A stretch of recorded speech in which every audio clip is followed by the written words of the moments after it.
Bismillahirrahmanirrahim. Assalamualaikum warahmatullahi wabarakatuh.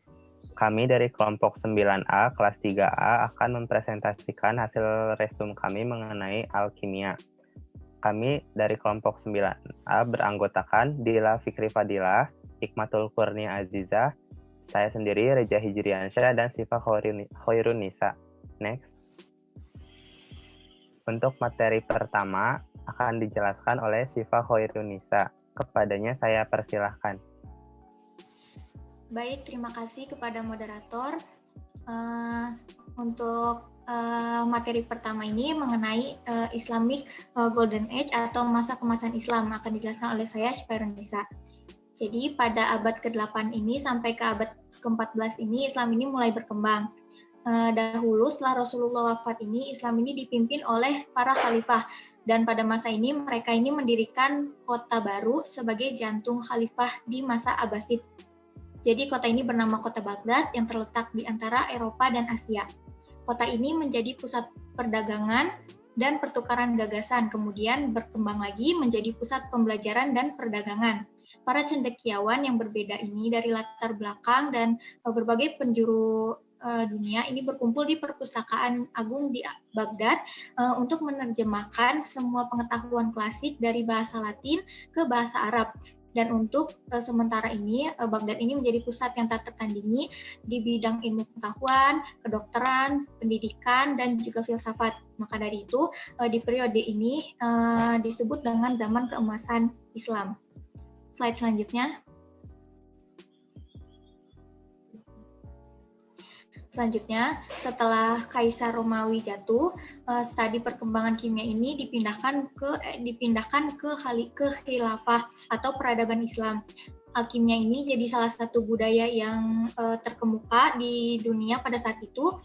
Bahkan alkemi ini awalnya ini berasal dari bahasa Arab yang dari bahasa alkimia. Kemudian sebutan saat itu alkimia Islam kuno. Alkimia Islam kuno ini lebih dikenal daripada budaya lain ini, alasannya karena budaya ini mencakup keseluruhan masalah topik. Nah, dan juga sebagian besar tulisannya ini dipertahankan dalam bahasa Arab. Jadi seperti dalam artikelnya Mendiang Al-Sabra dikatakan di sana penelitian dan temuan kimia Islam ini sebagian besar diungkapkan dalam bahasa Arab. Dan di sisi lain, alkimia Islam ini memiliki subset tertentu kimia Islam, yaitu pencarian untuk transmutasi logam. Seperti yang telah disebutkan sebelumnya, setelah Rasulullah wafat, Islam ini menyebar dan berkembang di seluruh semenanjung Arab, Persia, Suriah, Mesir, dan Bizantium dengan cara militer. Dengan begitu, pengetahuan dan konsep ilmu seperti kimia ini semakin berkembang. Namun ada pula tumpang tindih antara budaya Arab dan budaya Barat. Jadi alkimia Islam ini dipelajari sebagai bagian ilmu pengetahuan, namun masih memegang aspek mistik dan religius yang membedakan antara kimia Islam dengan bagian Barat ini. Kalau bagian Barat ini sebagian besar ini berpegang pada kekristenan. Namun ada karya dari Hermes Trismegistus yang dari kimia Barat ini yang dipelajari untuk memahami alkimia Barat kuno.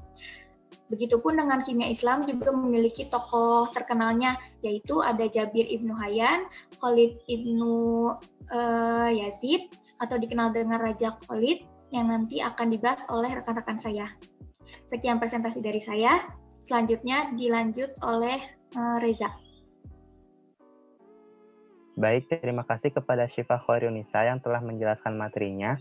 Penjelasan selanjutnya akan dijelaskan oleh saya mengenai Khalid sang legenda. Khalid atau nama lengkapnya adalah Khalid bin Yazid adalah seorang pangeran Bani Umayyah yang pernah menjadi kandidat khalifah dan selanjutnya menjadi seorang panglima di bawah Khalifah Abdul Malik bin Marwan. Khalid dipercaya sebagai salah satu pencetus ilmu kimia dan beliau juga dipercaya telah menerjemahkan berbagai teks ke dalam bahasa Arab. Teks-teks tersebut awalnya berbahasa Yunani dan berasal dari Alexandria.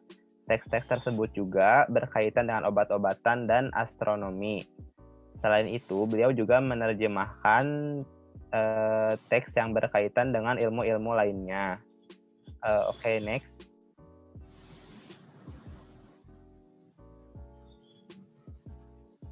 Selanjutnya, penjelasan mengenai papan batu berwarna zamrud.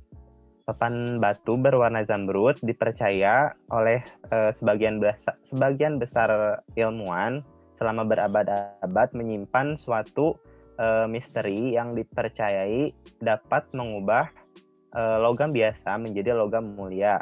Nah, sampai abad ke-15, para alkimiawan percaya di dalamnya ada sebuah kode yang mendeskripsikan proses di laboratorium yang bisa mengubah logam biasa menjadi emas. Namun, pada abad ke-16, para kimiawan lebih condong untuk menginterpretasikan teks tersebut secara spiritual dan mempercayakannya ke arah titik pemanggilan malaikat dan berkomunikasi dengan Tuhan. Namun, kemudian Isaac Newton menerjemahkannya dan tidak ada teks yang berkaitan dengan cara mentransmutasi logam biasa menjadi logam emas. Oke, selanjutnya akan dijelaskan oleh rekan saya. Terima kasih.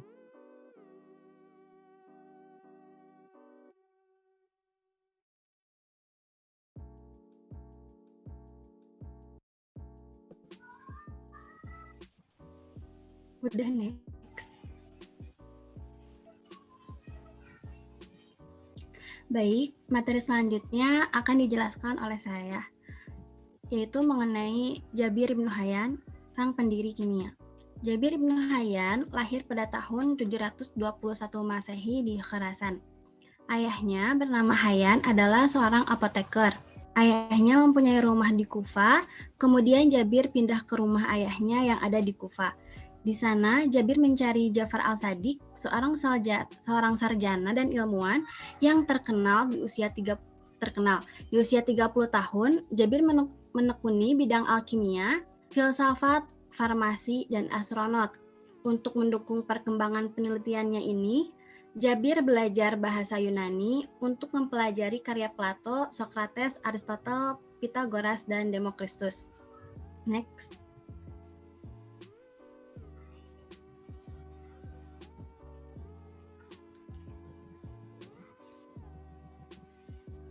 Sejarah perjalanan penelitian Jabir. Jabir tertarik pada tulisan Khalid ibnu Yazid yang berspekulasi tentang mengubah logam dasar menjadi emas. Jabir melakukan penelitian berdasarkan teori Aristoteles 4 unsur, yaitu air, bumi, udara, dan api. Kemudian dia menjadi 3 kategori.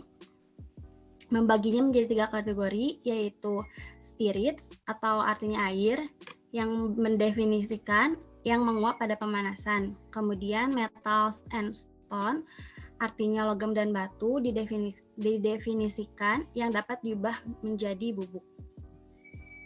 Kemudian, teori Jabir yang paling terkenal yaitu teori keseimbangan. Berkat gagasan teoritisnya di dalam laboratorium, Jabir mengembangkan alkimia ke dalam ilmu pengetahuan. Jabir meninggal pada tahun 815 pada usia 95 tahun di usia ayahnya di Kufa. Materi selanjutnya akan dijelaskan kembali oleh Reza.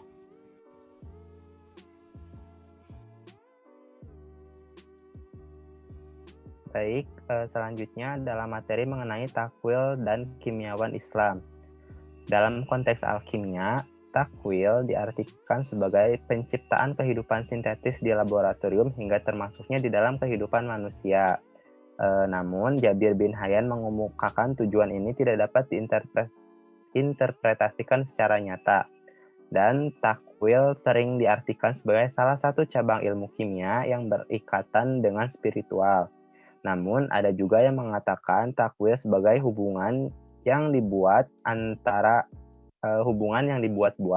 antara hal magis dalam dan Islam di dunia pengetahuan. Mungkin hanya sekian penjelasan mengenai takwil. Selanjutnya akan dijelaskan oleh Hikmatul. Baik, untuk selanjutnya ada alkimia dan obat ramuan. Pada abad pertengahan, istilah alkimia digunakan karena memiliki arti secara harfiah. Pada zaman kuno, alkimia memiliki sinonim al-iksir yang memiliki makna lebih umum, yakni media untuk memperoleh sesuatu. Untuk sekarang sering disebut eliksir.